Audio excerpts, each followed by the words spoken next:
कभी कभी इतिहास केवल घटनाओं से नहीं लिखा जाता, बल्कि कुछ ऐसे क्षण आते हैं जो युगों तक स्मृतियों में जीवित रहते हैं। महाराष्ट्र के पावन सिद्ध क्षेत्र कुंथलगिरी में इन दिनों ऐसा ही एक आध्यात्मिक अध्याय लिखा जा रहा है, जहां एक साधक अपने जीवन की अंतिम साधना को भी आत्मविजय के उत्सव के रूप में स्वीकार कर रहे हैं। शपक मुनिराज आचार्य श्री वर्धमान सागर जी महाराज यम संलेखना की उस उच्चतम साधना में लीन है, जिसकी अनुमोदना के लिए देश विदेश के संत, साधक और श्रद्धालु पहुंच रहे हैं। इसी क्रम में श्रवण बेलगोला के मठाधीश अभिनव श्री चारुकीर्ति भट्टारक स्वामी जी कुंथलगिरी पहुंचे, जहां उन्होंने शपक मुनिराज के दर्शन कर इस महान साधना के प्रति अपनी श्रद्धा अर्पित की।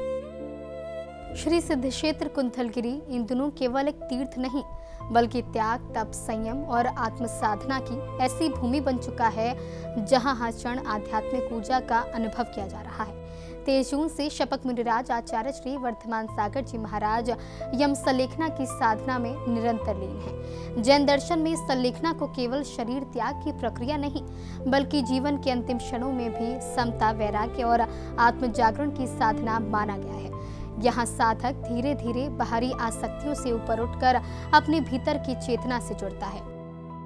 आचार्य श्री वर्धमान सागर जी महाराज की यह साधना जैन समाज के लिए श्रद्धा और प्रेरणा का विषय बन गई है। देश के अलग अलग क्षेत्रों से श्रद्धालु कुंथलगिरी पहुंच रहे हैं। संत और साधक भी इस दुर्लभ आध्यात्मिक अवसर के दर्शन कर साधना की अनुमोदना कर रहे हैं।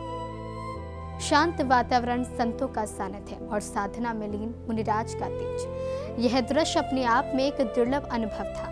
चारुकीर्ति भट्टारक स्वामी जी ने शपक मुनिराज आचार्य श्री वर्धमान सागर जी महाराज के दर्शन किए। मुनिराज की साधना, उनकी स्थिरता, उनकी दिगंबरचर्या और आत्म साधना के प्रति उनका समर्पण देखकर भट्टारक स्वामी जी भी भावविभोर नजर आए। उन्होंने श्रद्धा भाव से मुनिराज के चरणों में नमन किया और इस महान साधना की अनुमोदना की। यह केवल दो संतों का मिलन नहीं था, बल्कि जैन परंपरा के उन दो महान स्तंभों का आध्यात्मिक संगम था, जहां विनय, साधना और धर्म भावना एक साथ दिखाई दी। वहीं शपक मुनिराज आचार्य श्री वर्धमान सागर जी महाराज ने भी भट्टारक स्वामी जी के कल्याण की भावना से मंगल आशीर्वाद प्रदान किया। संतों के बीच यह संवाद शब्दों से ज्यादा भावनाओं का संवाद था। जहां एक ओर साधना की ऊंचाई थी, तो वहीं दूसरी ओर विनय और श्रद्धा की गहराई। कुछ समय तक चारुकीर्ति भट्टारक स्वामी जी मुनिराज की व्यावृत्ति करते रहे।